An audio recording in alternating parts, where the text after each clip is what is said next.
Hi guys, দেখুন এরা centering মিস্ত্রি খুব দূরত্ব কাজ করছে। এক সপ্তাহের মধ্যে খুলে উপরে সেন্টারিং করে রড বাঁধছে, আর দুদিনের মধ্যে এটা কংক্রিট হবে। তো মোটামুটি এরা ভালোই কাজ করছে। আর নিচে দেখুন, নিচেও কাজ কমপ্লিট, মানে গাঁথনির কাজ কমপ্লিট হয়ে গেছে।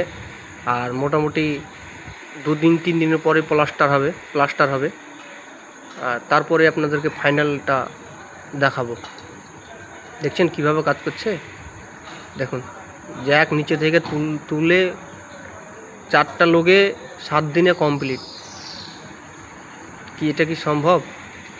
এত সেন্টারিং মেরে, তক্তা, ছোট ছোট বাটাম, তুল্লি মেরে, সিঁড়ি করে একবারে কমপ্লিট। এটা লাস্ট দোতলা হবে, এটা দোতলা, এটাই লাস্ট স্ল্যাব। এটা করে ওরা ওই সাইডে চলে যাবে, ওই সাইডে ওখানে গর্ত করা আছে, হয়তো বুঝতে পারবেন না, ওখানে করে ওরা কাজ করবে।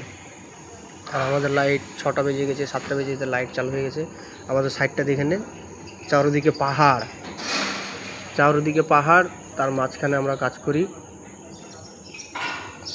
দেখুন ওটা হচ্ছে স্টোর রুম, এটা হচ্ছে আমাদের রুম, বড় দোতলায়। আর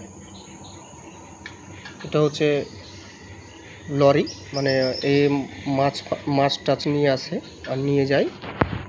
আর এটা হচ্ছে আমাদের অফিস, এটা হচ্ছে স্যারের গাড়ি।